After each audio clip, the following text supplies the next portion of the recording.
জীবন একটা অবিরাম সংগ্রাম। সেখানে সমুদ্রে যেমন অনবরত ঢেউ ওঠে আর তারপর আছড়ে পড়ে, সেই রকম নিরন্তর সমস্যার ঢেউ জীবন ভোর আমৃত্যু আছড়ে পড়তে থাকে, পড়তেই থাকে। ইনফ্যাক্ট জীবনে সমস্যার কোনো ঘাটতি কোনোদিনই হয় না।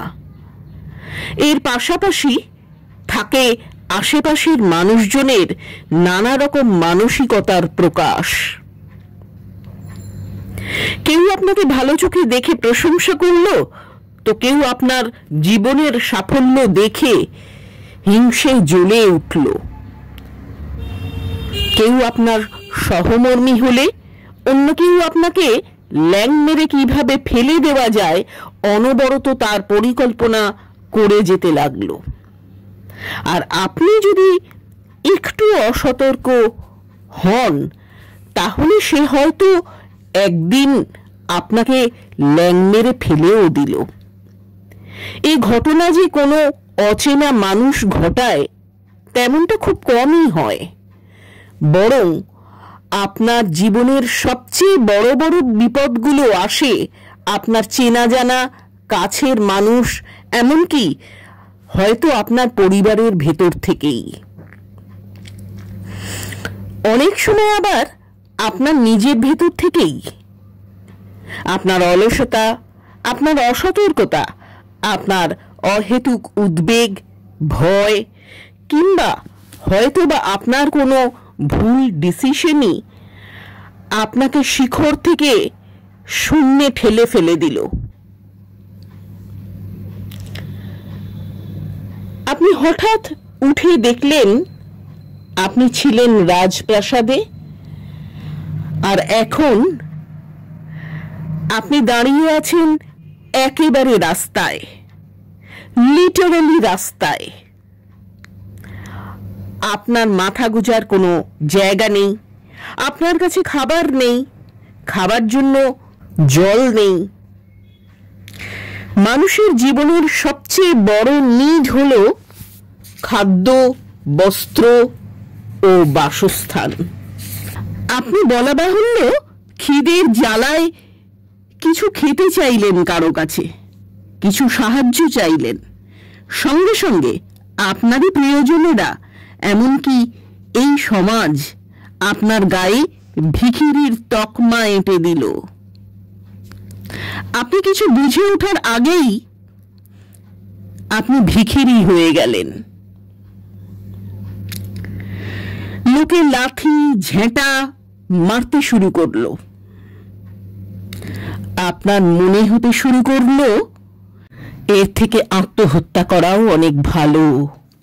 না, কেউ চাইছে বলেই আপনি মরে যাবেন, বা কেউ চাইছে না বলেই আপনি বাঁচবেন না, তেমনটা একেবারেই করবেন না।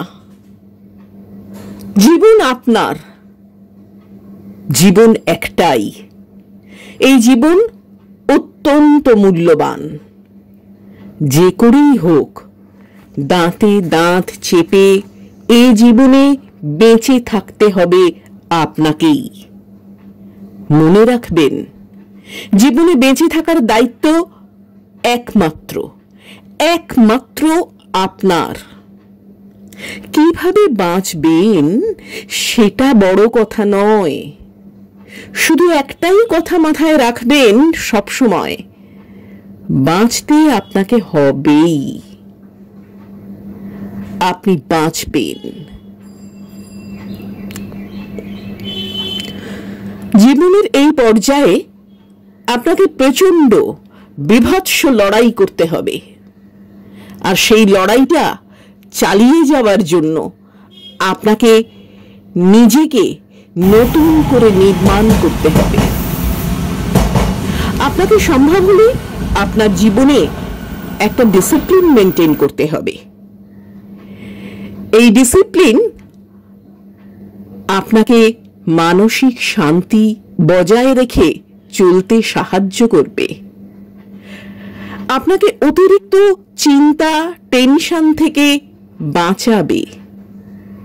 প্রতিকূল পরিবেশের লড়াই করার ক্ষমতা যোগাবে।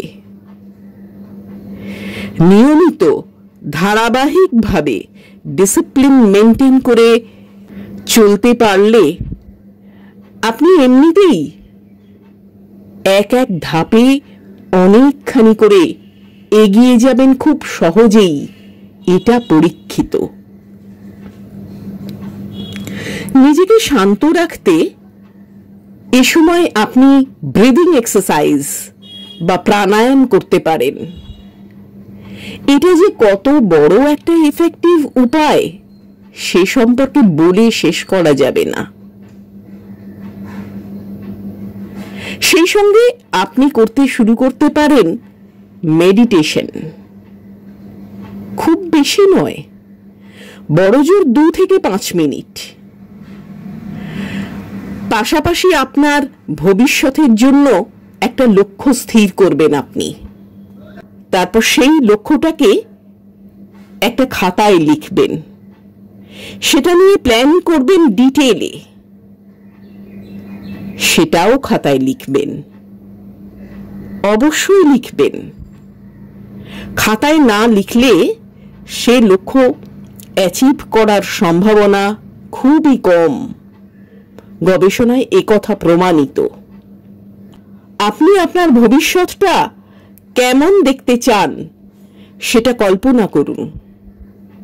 এটা আপনার ভেতরে লড়াই করার এক অদম্য জেদ ও শক্তির সঞ্চার করবে। এই জেদ ও শক্তি আপনাকে অনেক দূর নিয়ে যাবে। এই চ্যানেলে এরকম ইন্টারেস্টিং ভিডিও পেতে চ্যানেলটাকে সাবস্ক্রাইব করে পাশের বেল বাটনটা অন করে দেবেন পরবর্তী ভিডিওর নোটিফিকেশনগুলো পাওয়ার জন্যে। ইনস্টাগ্রামে Mousumi Mukhopadhyay official an artist of life follow করুন। আর এরপরে আর কি বিষয়ে ভিডিও চান সেটা আমাকে কমেন্ট করে জানাতে ভুলবেন না। নমস্কার।